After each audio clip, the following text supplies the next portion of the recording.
말씀은 마태복음 15장 21절에서 39절입니다. 마태복음 15장 21절 예수께서 거기서 나가사 두로와 시돈 지방으로 들어가시니 가나안 여자 하나가 그 지경에서 나와서 소리질러 이르되 주 다윗의 자손이여 나를 불쌍히 여기옵소서 내 딸이 흉악하게 귀신 들렸나이다 하되 예수는 한 말씀도 대답하지 아니하시니 제자들이 와서 청하여 말하되 그 여자가 우리 뒤에서 소리를 지르니 그를 보내소서. 예수께서 대답하여 이르시되 나는 이스라엘 집의 잃어버린 양 외에는 다른 데로 보내심을 받지 않나이노라 하시니 여자가 와서 예수께 절하며 이르되 주여 저를 도우소서. 대답하여 이르시되 자녀의 떡을 취하여 개들에게 던짐이 마땅하지 아니하니라. 여자가 이르되 주여 올소이다마 개들도 제 주인의 상에서 떨어지는 부스러기를 먹나이다 하니 이에 예수께서 대답하여 이르시되 여자여 내 믿음이 크도다 내 소원대로 되리라 하시니 그때로부터 그의 딸이 나으니라. 예수께서 거기서 떠나사 갈릴리 호숫가에 이르러 산에 올라가 앉으시니 큰 무리가 다리 저는 사람과 장애인과 맹인과 말 못하는 사람과 기타 여럿을 데리고 와서 예수의 발 앞에 앉히며 고쳐주시니 말 못하는 사람이 말하고 장애인이 온전하게 되고 다리 저는 사람이 걸으며 맹인이 보는 것을 무리가 보고 놀랍게 여겨 이스라엘의 하나님께 영광을 돌리니라. 예수께서 제자들을 불러 이르시되 내가 무리를 불쌍히 여기노라. 그들이 나와 함께 있은지 이미 사흘임에 먹을 것이 없도다. 길에서 기진할까 하여 굶겨 보내지 못하겠노라. 제자들이 이르되 광야에서 우리가 어디서 이런 무리가 배부를 만큼 떡을 얻으리까. 예수께서 이르시되 너에게 떡이 몇 개나 있느냐 이르되 7개와 작은 생선 2마리가 있나이다 하거늘 예수께서 무리에게 명하사 땅에 앉게 하시고 떡 7개와 그 생선을 가지사 축사하시고 떼어 제자들에게 주시니 제자들이 무리에게 주며 다 배불리 먹고 남은 조각을 7 강주리에 차게 거두었으며 먹은 자는 여자와 어린이 외에 4,000명이었더라. 예수께서 무리를 흩어 보내시고 배에 올사 마가단 지경으로 가시니라. 아버지 하나님, 오늘 이 아침도 생명의 말씀으로 우리에게 교훈하시니 감사를 드립니다. 진리의 성령께서 이 말씀을 기록하신 뜻을 따라 바르게 깨닫게 하여 주옵소서. 예수님 이름으로 감사하며 기도드리옵나이다. 아멘.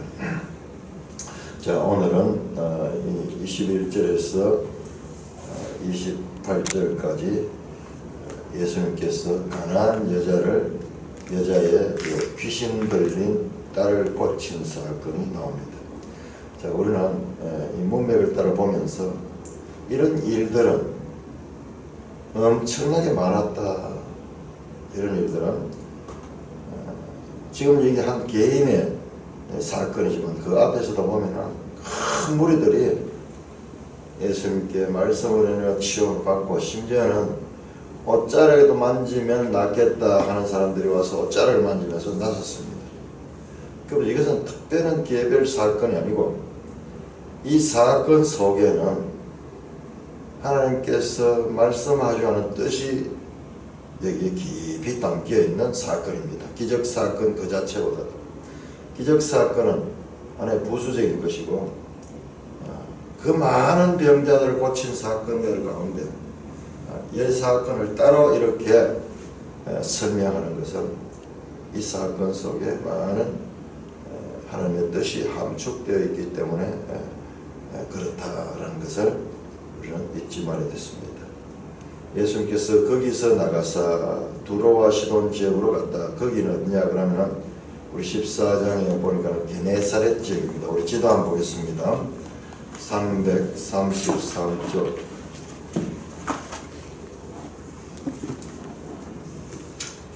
333쪽 갈릴리 바다 그 북동쪽에 게네사렛이 있습니다. 그 게네사렛에서 어디로 갔냐? 저 위로 올라갔어요. 두로와 시돈 지방으로 들어가셨다. 두로와 시돈은 이 갈릴리 밖입니다. 저기 위에 그 노란색 나오죠. 두로. 그 다음 시돈은 더 위에 있습니다. 여기는 구약 성경의 아람, 또 신약 성경 수리아라고 하는데요. 그 나라입니다. 이방 나라입니다.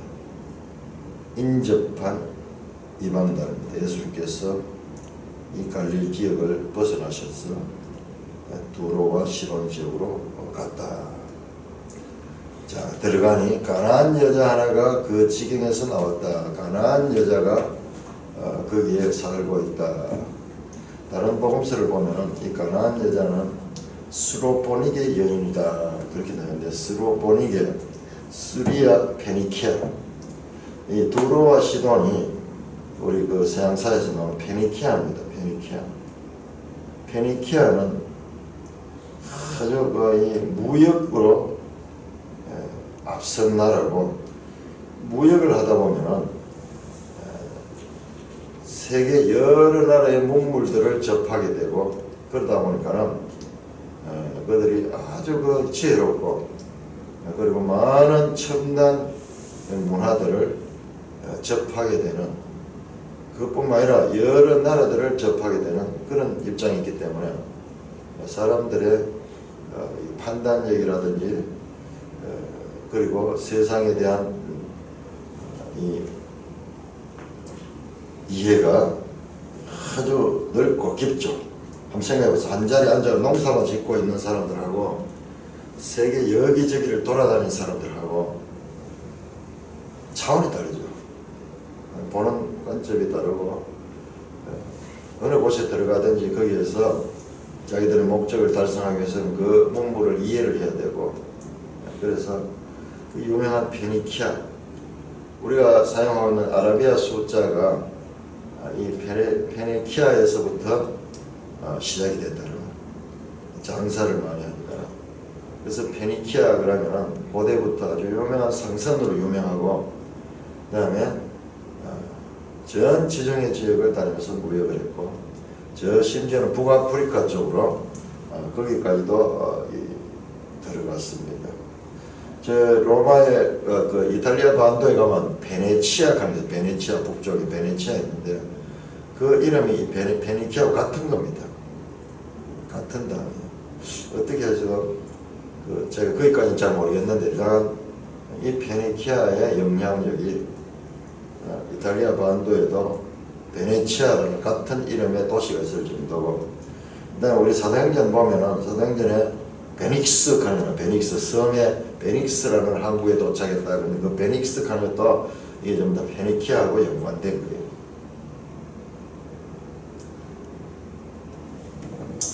그래서 두로와 시돈 지방으로 들어갔습니다. 자, 두로와 시돈, 이것은요 또 거기에 가나안 여자가 있다고 그랬습니다. 자, 두로와 시돈에 대한 구약 성경은요, 두로와 시돈에 대해서는 아주 부정적입니다.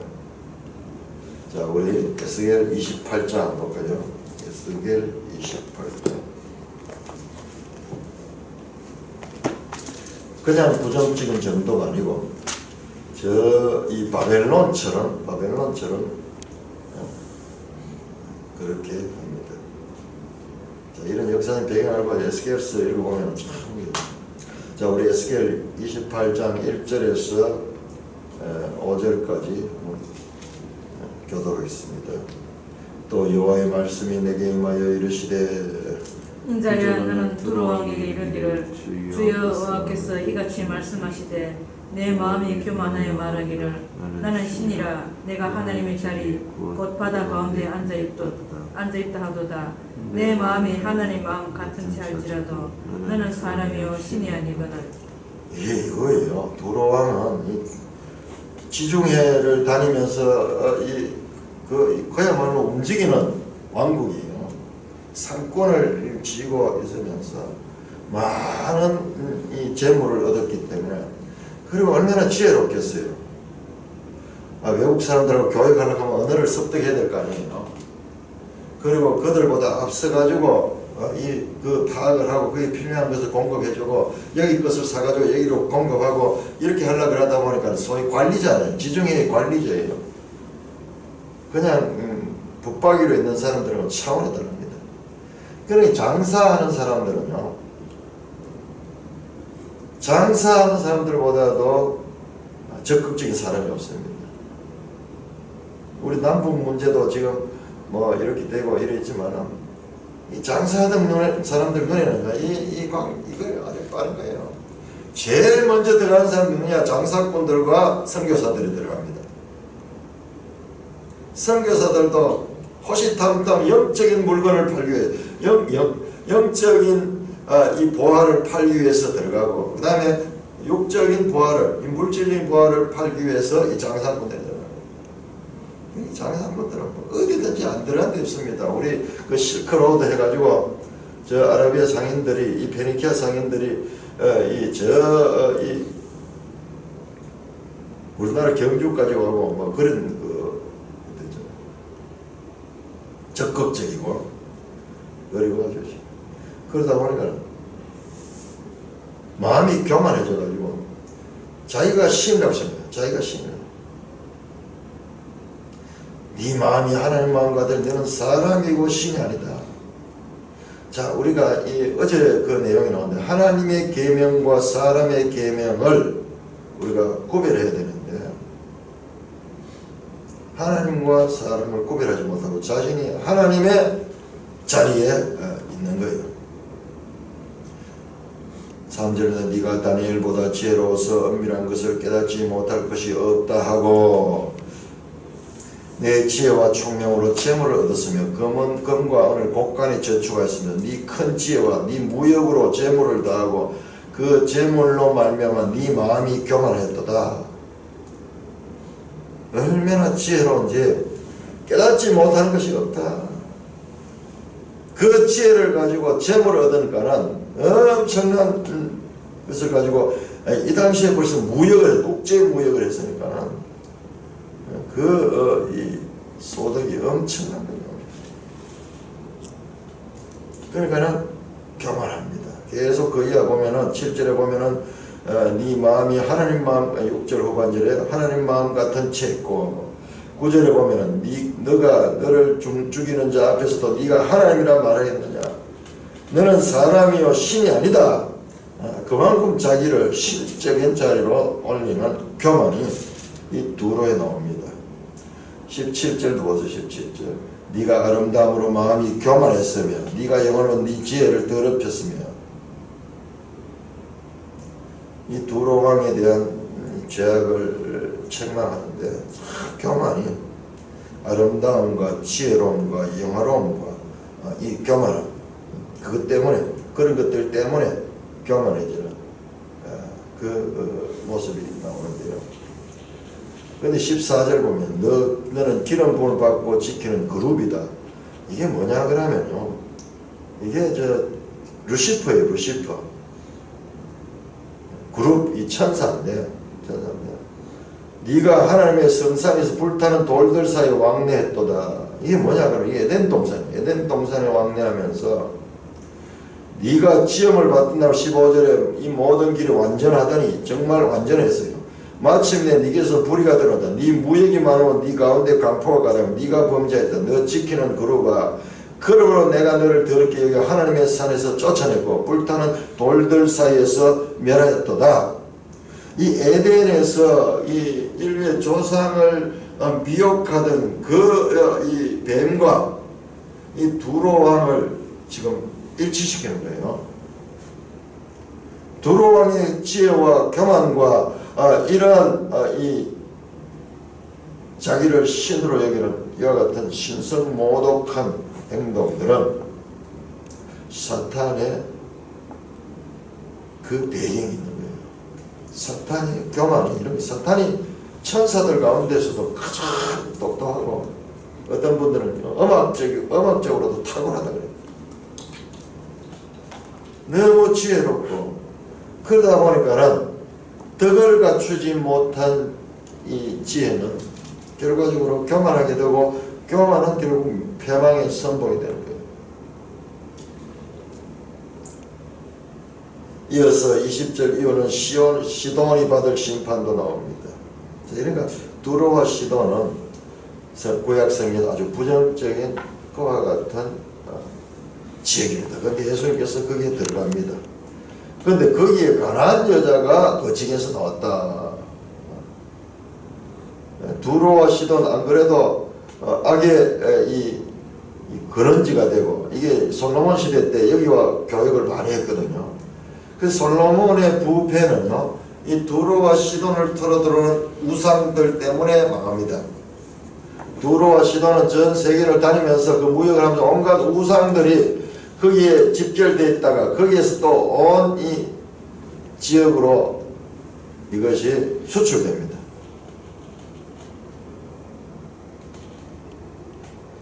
가나안은 또 어떠냐? 가나안은 어떠냐? 자, 스가랴 14장 우리 볼까요? 스가랴서 제일 마지막 장. 스가랴서 마지막 장. 14장 21절. 제일 끝에 보시면 그날에는 만군의 여호와의 전에 가나안 사람이 다시 있지 아니하리라. 이 가나안 사람은 이 페니키아 이 사람들과 더불어서 하나님께서 가장 싫어하는 가나안 사람이라는 이름 조체예요. 이름 가나안 쪽에서 장사꾼인데 장사꾼. 이 장사꾼들은 절대 진리가 없고 자기 지혜를 가지고 온갖 세상을 다니면서 물질적인 이득을 취하는데 아주 기민한 사람들이죠. 구약성경에 아주 부정적인 도시와 그리고 이 가나안 출신의 여자가 지금 등장하고 있습니다. 우리 요수아서 보면은 가나안은 다 진멸해야 될 존재예요. 그러나 구약성경의 관점에서 보면은 그야말로 가장 진멸하고 피해야 될 존재들이에요. 그런데 22절에 가난한 여자 하나가 그 지경에서 나와 두로 시돈에서 나와서 소리질러 이르되 주 다윗의 자손이여 나를 불쌍히 여기소서 내 딸이 흉악하게 귀신이 들렸나이다 하네. 가난한 여인이 예수님을 알고 있습니다. 예수님을 주라고 말씀하고 그리고 다윗의 자손이라고 그렇게 부릅니다.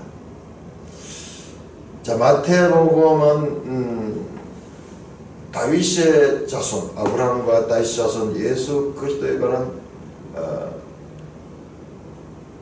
족보부터 시작이 됩니다.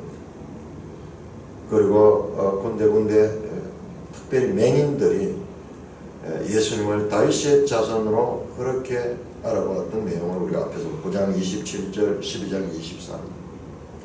이제 이방 땅 가나안 지역에서 가나안 여자가 이방인이죠. 예수님을 주 다윗의 자손이라고 부르고 있습니다.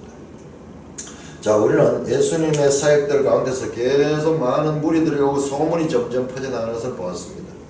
그렇게 인접한 갈릴리 인접한 두로 지경까지 예수님의 소문이 퍼졌고, 그리고 이 여자는 이방인이지만 예수님의 정체성을 지금 어떤 경로인지 알 수 없지만은 주 다윗의 자손이라고 부르고 있습니다.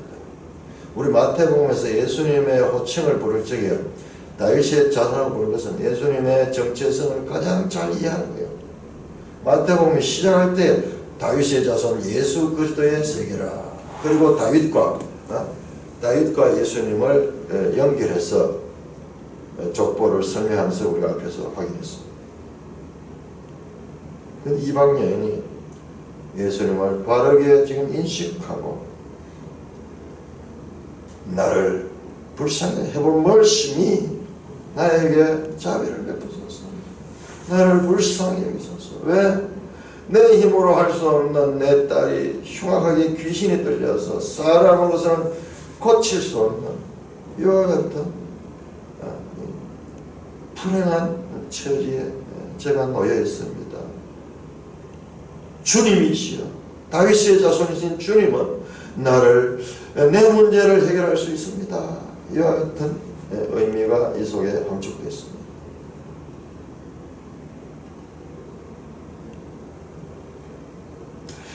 딸이 흉악하게 귀신이 들려서 그 딸로 인해서 고통받는 어미의 심정은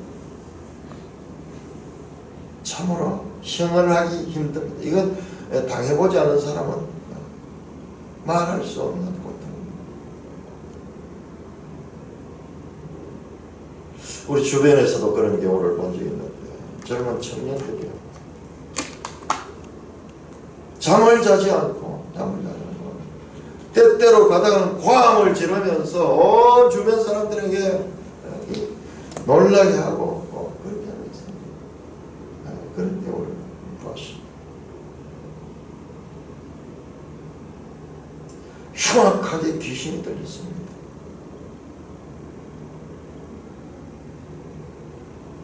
나로서는 어쩔 수 없고 사람으로 어쩔 수 없습니다. 주님께서 나를 불쌍히 여기시면 주님께서는 이 문제를 해결할 수 있습니다. 그러면서 그 여인이 소리를 질렀다. 큰 소리. 그런데 예수님은 23절에 한 말씀도 대답하지 아니하셨다. 들은 채 만취하셨다. 이 여자가 소리를 질러 반복해서 소리를 지르고 따라다니면서 그렇게 불렀는데도 예수님은 한 말씀도 대답하지 않으니까 제자들이 와서 그 여자가 우리 뒤에서 소리 지르니 그를 보냈었어. 왜? 제자들은 이방인들에게 예수님은 자비를 베풀지 않는 것을 알고 있습니다. 왜냐하면 이 제자들을 우리 10장에서 제자들을 보낼 적에 이방 지역으로 가지 말고 사마리아도 가지 말고 오직 이스라엘의 이런 양들에게만 가라 그렇게 말씀하잖아요. 그래서 제자들은 예수님은 이스라엘만 구원하시는 분이라 그렇게 생각하고 그 여인을 돌려보내라고 그렇게 말합니다. 얼마나 크게 소리를 지르면서 이제 오랜 침묵 끝에 예수님께서 말씀합니다. 예수께서 대답하셔서 나는 이스라엘의 집에 잃어버린 양 외에는 다른 데로 보내심을 받지 않았노라. 10장 6절에 나오던 그 말씀을 그대로 합니다. 나는 이스라엘 집에 잃어버린 양들을 위하여 온 자지 다른 곳과는 나는 무관하다. 그렇게 하시면서 단호하게 침묵으로 거절하고 또 말을 통하여 구체적으로 거절합니다. 25절 여자가 와서 예수께 절하며 이르되 예수님께서 강경하게 그 여자를 거절하는데 이 여자는 그러면 더욱더 주님께 가까이 오고 더 큰 소리를 지르면서 예수께 절하여 이르되 주여 저를 도우소서. Have mercy, Lord.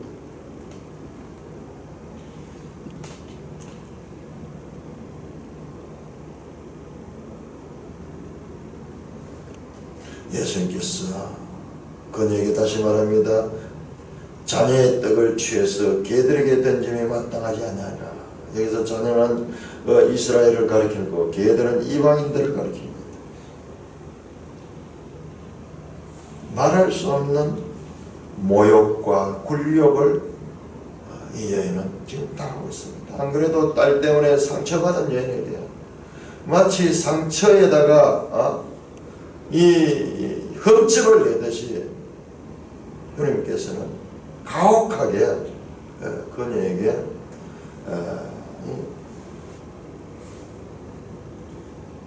냉정하고 가혹하게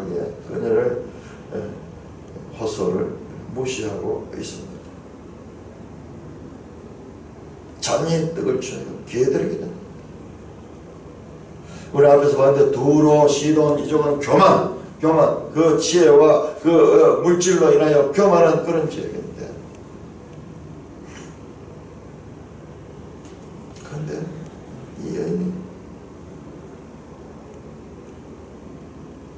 그 무시하고 거절하는 그 거절을 듣고 돌아서면서 발에 먼지를 털고 욕을 하지 아니하고 이와 같은 수치를 당하고도 27절의 여자가 이르되 주여 올소이다마는 수용합니다. 그렇습니다. 주님 말씀 맞습니다. 나는 개입니다. 나는 개입니다. 이 여자한테는 자존심이라고 아무것도 없어요. 아무것도 없어요. 그래도 주여라고 주여 지금 계속 처음부터 주 다윗의 자손이요 그 다음에 주여 저를 도우소서 주여 올소이다마는 주라고 주인이라고 말하면서 개들도 제 주인의 상에 떨어지는 부스기를 먹지 않습니까? 나는 개입니다. 그러니까 그 부스리라도 주십시오. 자, 이 여인의 마음이요. 이 여인의 마음이 바로 팔복에 나오는 심정이 가난한 자입니다. 심령이 가난한 자. 나는 죄인입니다. 죄인 중에도 이방 죄인입니다. 자존심은 하나 없습니다. 가난한 마음이 이것입니다. 주님 앞에 그 모욕도 그렇습니다. 그렇지만 주님의 계입니다. 주님의 계입니다. 예수께서 대답하여 이르시되 여자여 내 믿음이 크도다. 네 소원대로 하시니 그때부터 그의 딸이 나으니라. 지금까지 보는 건 예수님께서는 이 사건을 통해서 제자들과 그리고 오늘 우리들에게 하나님의 뜻을 실물로 보여주기 위하여 이 사건을 기록하게 하고 이 사건을 통해서 주님께서 이 여인을 대하는 자세를 통하여 주님께서 우리에게 교훈을 주시고 있습니다. 예수님은 기다렸다는 듯이 낮아지고 계속해서 인내를 가지고 반복해서 한번 구하고 안 된다고 돌아가는 것이 아니라 끝까지 인내하며 주님의 자비와 주님께 대한 믿음을 가지고 나왔을 적에 그때 때가 되었을 때 여자야 내 믿음이 크도다. 네 소원대로 되라 하시니 그때로부터 그 딸이 나으니라. 믿음, 그리고 그 믿음은 간절한 인내를 가지고 어떠한 문제에도 지속적으로 주님께 구하는 것과 같은 믿음, 주님은 하실 수 있다는 그 믿음. 여자여 내 믿음이 크도다. 네 소원대로 되리라 하시니 그때로부터 그의 딸이 나으니라. 자, 우리 이 기사를 보고 예수님께로부터 이와 같은 믿음의 칭찬을 받는 우리 앞에서 나온 내용을 기억하실 수 있습니까? 우리 앞에서 이와는 다르지만은 또 이렇게 큰 믿음으로 인하여 칭찬받았던 사건이 있었습니다. 혹시 기억나겠습니까? 예? 누구요? 맹인. 또 맹인보다도 더 직접적인 백부장. 그렇습니다. 로마의 가버나움의 로마의 백부장입니다. 주여 말씀만 하옵소서. 나도 내 권세 아래 있는 자에게, 내 수하에 있는 자에게 명령하면 다 되는데 주님이 친히 이 내 집에 와서 그를 수고할 필요 없이 말씀하시면 될 줄로 믿습니다. 야, 유대인들 가운데 이만한 믿음을 본 적이 없다. 내 믿음이 크다. 그러면서 그 백부장을 칭송했는데 지금 같은 믿음, 여인에게도 믿음이 큰 것이 칭찬될 뿐만 아니라 공통점이 뭐냐? 둘 다 이방인입니다. 이방인. 그리고 이 지역이 이방 지역입니다. 이방 지역.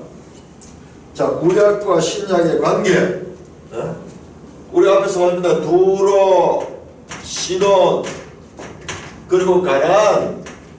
구약에 있어가지고는 철저하게 배격되고 참으로 하나님을 대적하는 이와 같은 도시의 대표적인 상징이었어요. 그러나 지금 예수님께서 들어와서 이 가나안 여인을 칭찬하고 또한 이 두로 지경까지 나아가서 그들에게 복음을 전파하고 복음을 전파하면 그들의 믿음을 칭찬하게 되는, 구약에서 이렇게 거절되고 구약에서 하나님을 대적하던 이와 같은 지역이 지금 복음으로 인해서 이 믿음의 지역으로 바뀌고 있는 모습을 보게 됩니다. 그런 구원 계시의 발전성. 자, 구약의 이와 같은 가나안과 두로와 시돈에 대한 하나님의 평가, 그것은 단계적인 것이고 그것은 그 당시에 구원 계시의 발전성 가운데 한 시기였지, 이것은 지속적이지 않는다는 것입니다. 그냥 그 구약에 있는 그 판단을 가지고 지금 신약까지 계속 연결하게 되면은 성경 자체가 모순이에요. 여기서는 이렇게 하고 저기서는 저렇게 하는 것, 그것이 될 수밖에 없는데 지금 성경은 다 그렇게 되어 있어요. 구원 계시의 발전성을 통해서 이 두로와 시돈과 그리고 그 가나안 여인이 주님부터 칭찬을 받고, 그리고 이 복음의 이 복음을 수용하는, 그리고 큰 믿음이 칭찬받는 이런 놀라운 변화가 일어났다. 구원 계시의 발전성. 구약과 신약에 있어서 그 구약적인 기준을 가지고 전 성경에다 적용하게 되면 이게 이해가 안 돼요. 오히려 이스라엘의 잃어버린 양들보다도 더 큰 칭찬을 받고 더 바른 믿음을 가지고 있는 사건이 여기에 기록되어 있습니다. 이 가나안 여인은 굴욕과 멸시를 극복하고 그대로 수용하고 자신의 비참한 처지를 인정하면서도 더욱 겸손하게 주님의 긍휼을 구했습니다. 우리의 믿음이 어떻게 되냐? 때로는 우리에게요, 이와 같은 시험들이 있습니다. 우리 어제도 봤지만은 그 갈릴리 바다에 제자들이 오병이어의 놀라운 기적을 체험하고 한껏 부풀러 있는 그때 하나님께서는 이 고난의 길을 통과하게 하십니다.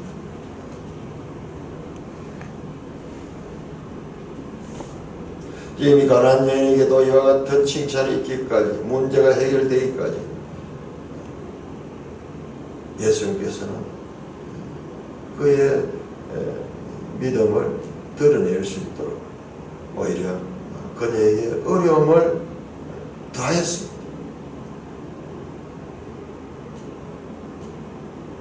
그 결과 그의 믿음은 드러났고 큰 믿음으로 증명되었고 그의 문제도 해결이 됩니다. 자, 우리는 믿음이라는 말을 하도 많이 들어가지고 지금 여기에서 이 믿음이라는 말씀에 대한 감동이 적을 수 있는데, 이건 지금 신약에 들어와서 나오는 말들이에요. 지금까지 없던 말씀입니다. 네 믿음이 크다. 구원에 있어서 믿음이 절대적인 이 위치를 차지하는 것을 우리는 여기서 볼 수 있습니다. 뿐만 아니라 이방인들에게서도 유대인들보다 오히려 더 적극적으로 복음의 수용이 이루어지고 있는 것도 보게 됩니다. 29절입니다. 예수께서 거기서 떠나사 갈릴리 호숫가에 이르러 산에 올라가 앉으시니라. 다시 그 도로 시돈에서 내려왔습니다. 내려가가지고 갈릴리 호숫가에 이르러 산에 올라가 앉으셨다. 이 산상수훈할 때와 같은 장소인지는 모르겠지만 자, 이름 없는 산에 올라가 거기 앉으시니 큰 무리가 다리 저는 사람과 장애인과 맹인과 말 못하는 사람과 기타 여럿을 데리고 와서 예수의 발 앞에 앉힘에 고쳐주셨다. 지금 여기 엄청난 많은 사람들을 치료해 주시는 사건은 너무 짤막하게 돼서 우리가 실감이 안 나는 거죠. 가난한 여인 그 딸의 그 귀신 쫓아내는 기사는 저렇게 길게 되어 있는데 여기는 그것이 아니라 그보다도 몇 배, 몇 수십 배, 수백 배 더 많은 사람이 치유받는데도 그 내용은 없어요. 그냥 고쳐주셨다 이 한마디밖에 없습니다. 그러니까 우리가 복음서에 나오는 치유 사건들 특별하게 특별하게 다루고 있는 그런 사건들에는 치유가 목적이 아니라 거기에 하나님의 뜻이 함축되어 있는 것을 우리가 알아야 되고 그것을 발견할 수 있습니다. 예수의 발 앞에 앉힘에 고쳐주셨다. 발 앞에 예수님 앞에 굴복합니다. 예수님 앞에 자신들을 낮추고 나옵니다. 이게 왕 앞에 앉는 자세예요. 왕 앞에.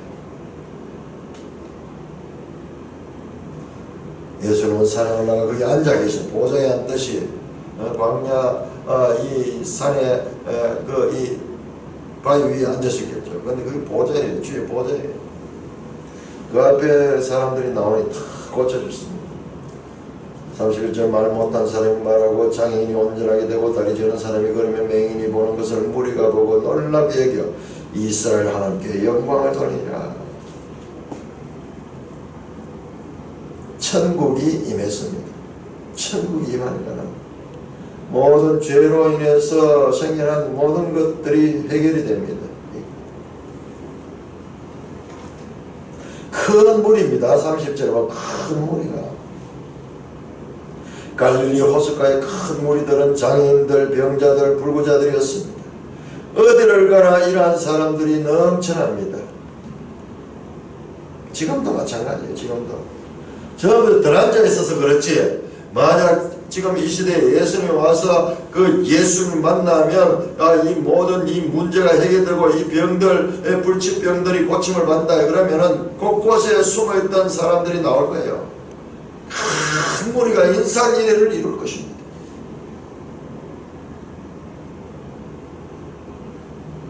왜 이와 같은 자들이 그렇게 많습니까?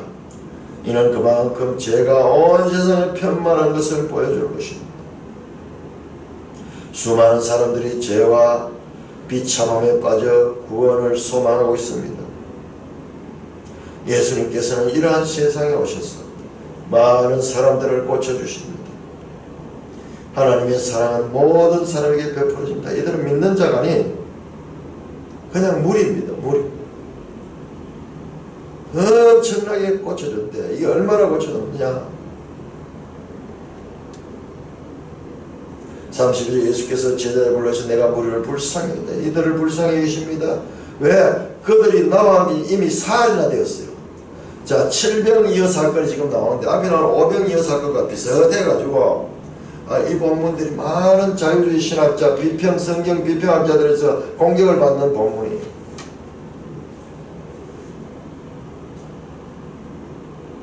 근데 내용이 다릅니다. 오병이어 그 기사는 이 베세다 광야에서 그날 저녁에 굶주린 자들 그들에게 베풀어준 여기는 사흘 동안 지금 사흘 동안이나 이들은 주님 앞에 모여 있습니다. 그래서 주님께서 그들의 문제를 해결해 주십니다.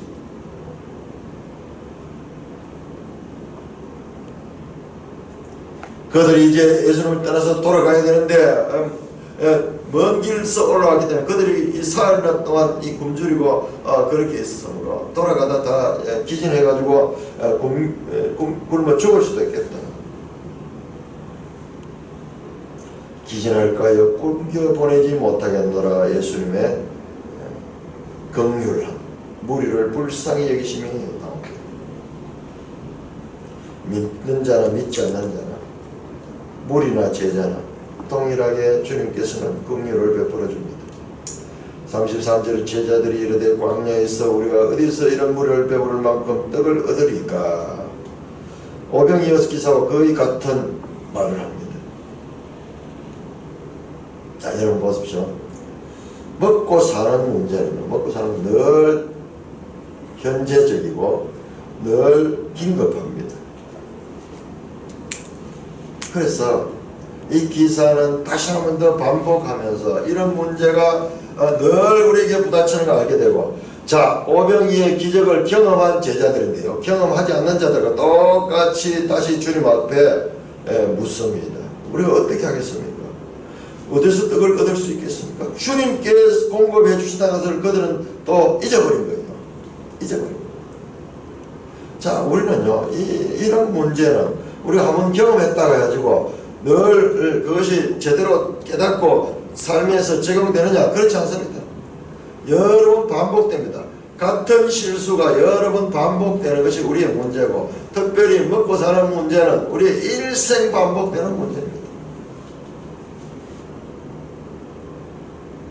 전혀 경험하지 않은 듯이 제자들이 어떻게 이 무리가 배부를 만큼 떡을 얻었겠습니까? 이 광야에 어디 가도 이걸 구할 데 없습니다. 예수께서 이르시되 너에게 떡이 몇 개나 있느냐? 이르되 7개와 작은 생선 2마리가 있나이다 하거늘. 자, 여기에도 떡이 5병이와 다릅니다. 7병 7개의 떡과 그 다음에 물고기 2마리 아니고 작은 생선 2마리, 이건 더 작은 거예요.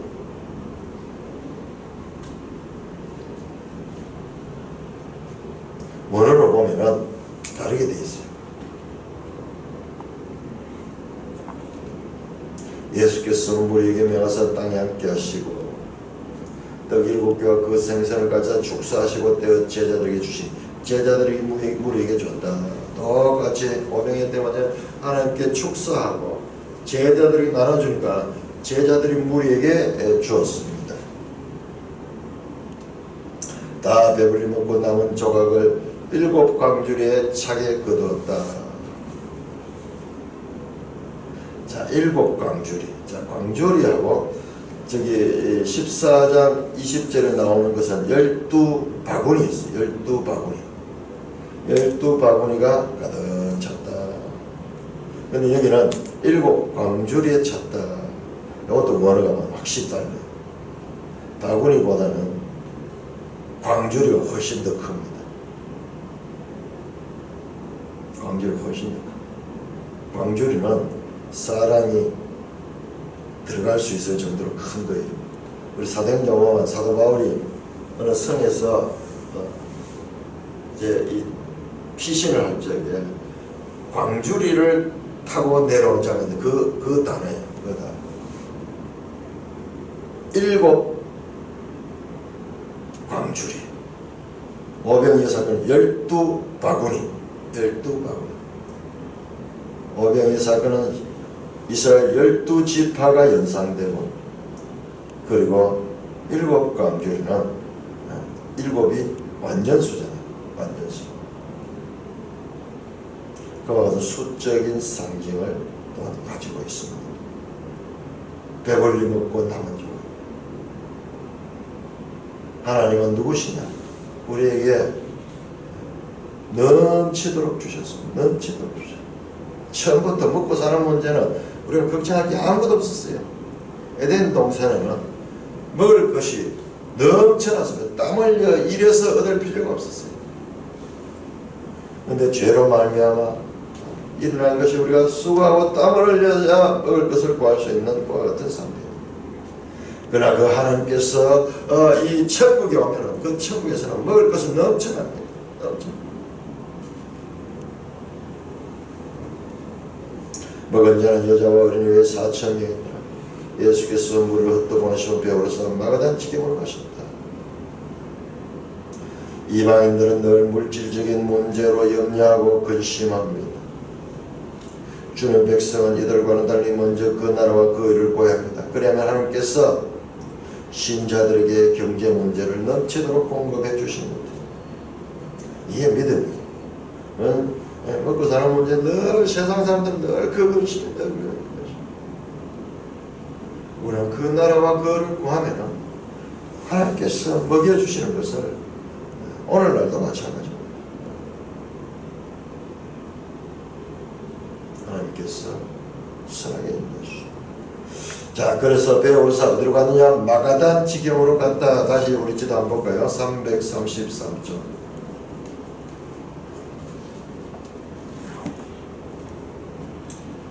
333쪽 보니까는 자, 마가단 갈릴리 바다 이 동쪽에 있는 이 지역으로 갔습니다. 이 지역을 혹자는 막달라 지역이라고 말하기도 합니다. 그렇게 예수님께서는 또한 무리를 흩어보냅니다. 계속 이들이 이와 같은 경제적인 문제를 해결하는 예수님을 알게 됐으면은 예수님의 정체성을 드러낼 수 없습니다. 그래서 무리를 다 흩어보내시고 배를 타고 마가단 지경으로 갔습니다. 그러면 이 배를 타고 옵니다. 그러면 제자들 완전히 그 무리들과 완전히 분리되죠. 이들이 이와 같은 경험을 보게 되면은 이제 앞으로 예수님을 계속 따를 거예요. 그러면 예수님은 경제 문제를 해결하는 그와 같은 기적가로밖에 알 수 없는 거예요. 그것은 주님의 뜻이 아닙니다. 자, 16장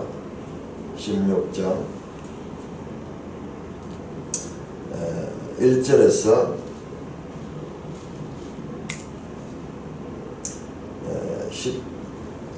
12절까지만 우리가 교독하겠습니다.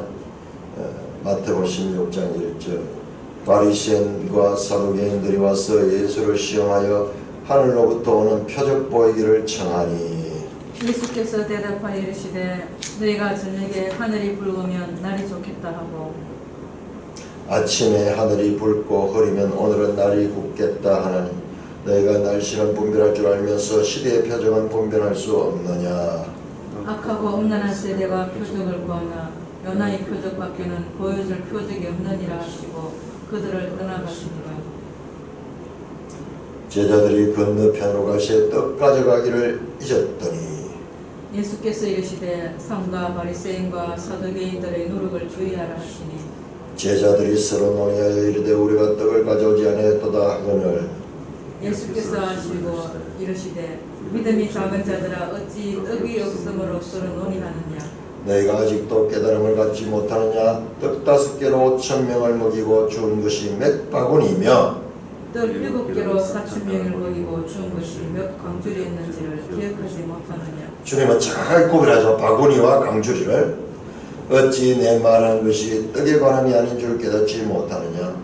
오직 바리새인과 사두개인들의 누룩을 주의하라 하시니 그제서야 할 제자들이 떡의 누룩이 아니여 바리새인과 사두개인들의 교훈을 삼가라고 말씀하신 줄을 깨달으니라.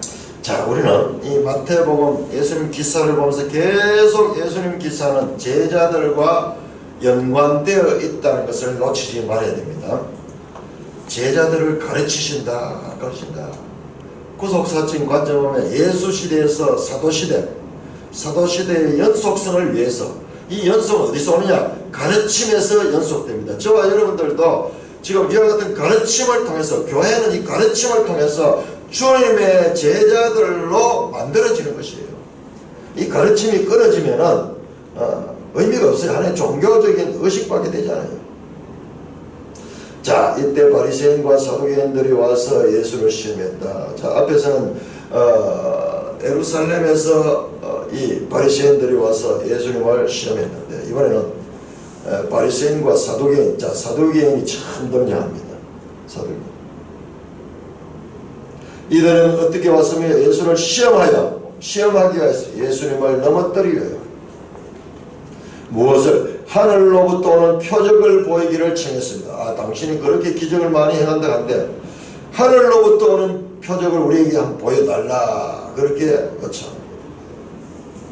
자, 예수님께서는 지금까지 많은 병자를 고치고 이와 같은 기적을 행하신 거, 이게 전부 다 하늘로부터 오는 표적이에요. 그런데 이 사람들이 그걸 인정하지 않습니다.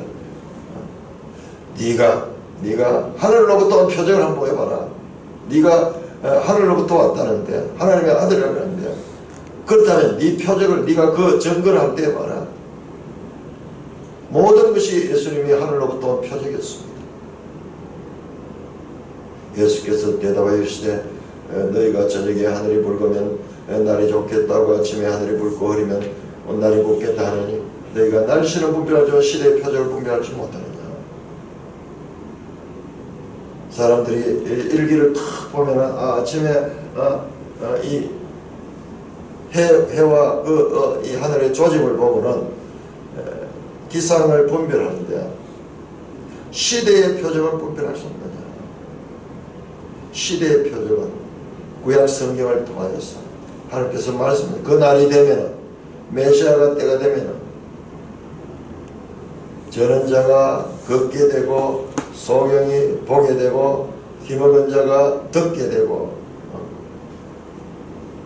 병든 자가 취함을 받게 되고 포로된 자가 자유함을 얻게 되는 그와 같은 시대의 표적을 분별할 수 없는 거예요. 예수님께서 세례 요한에게 오실 메시아가 당신입니까? 그랬을 때 예수님 말씀하셨잖아요.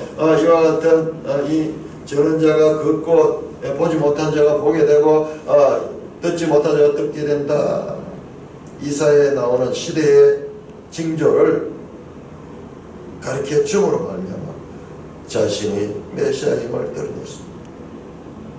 지금 예수님의 이 생애 가운데서 지금 나타나는 이 모든 능력 행하심은 바로 메시아가 왔다, 새로운 시대가 시작이 되었다고 지금 알리는 실물 메시지인데, 이들은 또 표적을 구합니다.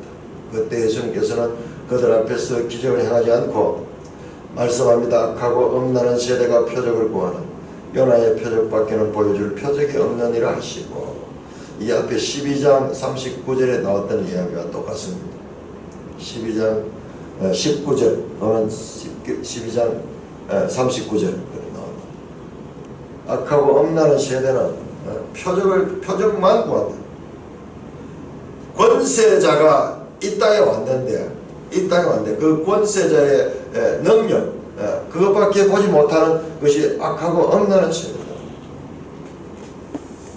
요나의 표적밖에는 보일 수 없다. 요나의 표적이 뭡니까? 물고기 뱃속에서 밤낮 사흘을 지냈던 그 사건. 요나의 표적은 예수님께서 십자가에서 죽으시고 부활하는 그 땅 속에 사흘 동안 묻혀있던 그 사건입니다. 이것은 간접적으로 십자가의 구속의 사건이 진정한 표적이다. 진정한 하늘로부터 오는 표적이라고 지금 말씀합니다. 요나의 표적은 예수님의 죽음과 부활을 나타내는 것입니다. 하나님 나라는 예수님의 죽음과 불가분의 관계가 있다는 것을 말씀하시는 것입니다. 그들을 떠나 가십니다. 이 표적을 구하는 자들이 이 표적의 그 메시아 그 자신이 말하는 그 말씀을 알지 못하는 거예요. 바로 앞에서 보고 있어도 보지 못하는 거예요. 5절입니다. 제자들이 건너편으로 갈새 떡 가져가기를 잊었더니, 자, 이 떡 문제는 계속 나옵니다. 먹고 사는 문제는요, 늘 우리를 따라다닙니다. 우리가 가장 많이 실수하는 것이 바로 이 문제입니다. 물질 문제.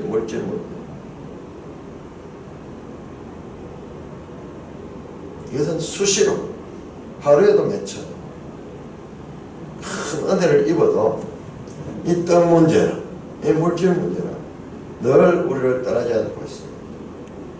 예수께서 이르시되 삼가 바리새인과 사두개인들의 누룩을 주의하신 제자들이 서로 논하여 우리가 떡 가져오지 않았다. 예수님께서 앞에서 나오는 그 사도행과 바리새인과 사두개인들 같은 저와 같은 자들을 조심해야 된다. 저들의 가르침, 저들이 스승들이잖아요. 스승. 이스라엘의 스승들이야. 이스라엘의 스승들을 주의해야 된다. 그렇게 말하니까, 누룩이라고 말하니까는 제자들은 떡을 생각해야 돼요. 누룩이라 그러니까는 먹고 사는 그 떡 문제에 더 이상 생각하지 못하는 거예요. 그 말을 하니까 제자들이 아이고 우리가 떡을 가져야 하구나. 예수님께서 그 떡 가지고 지금 우리한테 이야기하는구나. 그렇게 생각합니다. 그 마음을 예수께서 아시고 8절입니다. 이르시되 믿음이 적은 자들은 어찌하여 떡이 없음으로 서로 논의하냐. 내가 말하는 건 떡을 이야기하는 게 아니다 이놈들아. 너희가 아직도 깨닫지 못하느냐. 자 15장 16절 15장 16절 15장 16절 너희가 아직도 깨달음이 없느냐. 자 제자는 누구냐. 그럼 제자는 계속해서 배워가는 자예요. 계속 알아가는 자입니다. 알아가는 자. 계속 단계에 머물러 있지 않고 계속해서 주님을 따라다니면서 계속 큰 깨달음을 가지게 됩니다. 머물러 있는 자가 아닙니다. 제자도 무리와 똑같습니다. 어리석습니다. 들어도 듣지 못합니다. 그러나 제자는 더 주님께 가까이 나오고 더 주님께 알기를 원하고 그래서 주님으로부터 책망을 받지만은 그러나 주님께서 그들에게 깨달음을 주십니다. 너희가 아직도 깨달음이 없냐. 자 그러므로 우리는요 믿고 계속 깨달아가는 존재가 성도입니다. 교회는 주님처럼 이와 같은 찾는 자들이 계속해서 공급해 줄 수 있는 그와 같은 주님의 말씀을 공급해 줄 수 있어야 되죠. 떡 5개로 5,000명을 먹이고 그리고 7병 2어 5병 2어를 말하면서 내가 그렇게 했는데 너희가 아직도 깨닫지 못하느냐. 그리고 10절 보세요. 10절 제일 끝에 기억하지 못하느냐. 우리는 이렇게 깨달음도 둔하고 그러고 깨달았던 것들도 잊어버리는 존재예요. 잊어버리는 존재. 인생들의 연장. 그러니까 계속 추구해야 돼요. 계속 추구해야 돼요. 11절 어찌 내 말한 것이 떡을 권함인 줄 아닌 줄 깨닫지 못하느냐. 깨달아야 된다. 깨달아야 된다. 오직 바리새인과 사두개인들의 누룩을 주의하라 하시니 다시 한 번 더 바리새인과 사두개인들의 누룩을 주의하라. 그제서야 제자들이 자 그제서야 그제서야 12절 끝에 보세요. 깨달으니라. 그제서야 깨달으니라. 그렇습니다. 우리가 절망할 필요 없어요. 우리도 마찬가지로 그제서야 깨닫는 것이 둔하고 아는 것이 부족함에도 불구하고 우리가 지속적으로 추구하면 그제서야 깨닫게 그제서야. 주님께서 말한 바리새인과 사두개인의 누룩은 바리새인과 사두개인의 교훈을 삼가라고 말씀한 줄 깨달음이라. 누룩은 자꾸 번져나가죠. 이 바리새인과 사두개인들의 교훈 참으로 이 잘못된 교훈들은 그 이스라엘 안에 쫙 퍼져나갑니다. 그래 그 교훈이 참 진리신 주님을 가로막고 있는 것입니다. 그래서 그들의 교훈을 삼가요. 제자들은 주님을 통하여 더욱더 깨달아 가게 됩니다. 초보적 지식에서 높은 단계로 깨달음이 점점점 나오고 이제 이어지는 기사 가운데서 이때까지 전부 깨닫지 못하는 이 자들 특별히 베드로가 큰 깨달음에 고백하는 장면도 이와 같은 연속선상에서 읽게 되면은 이 복음서가 말씀하자는 것을 우리가 더 잘 깨닫게 되는 것입니다. 찬송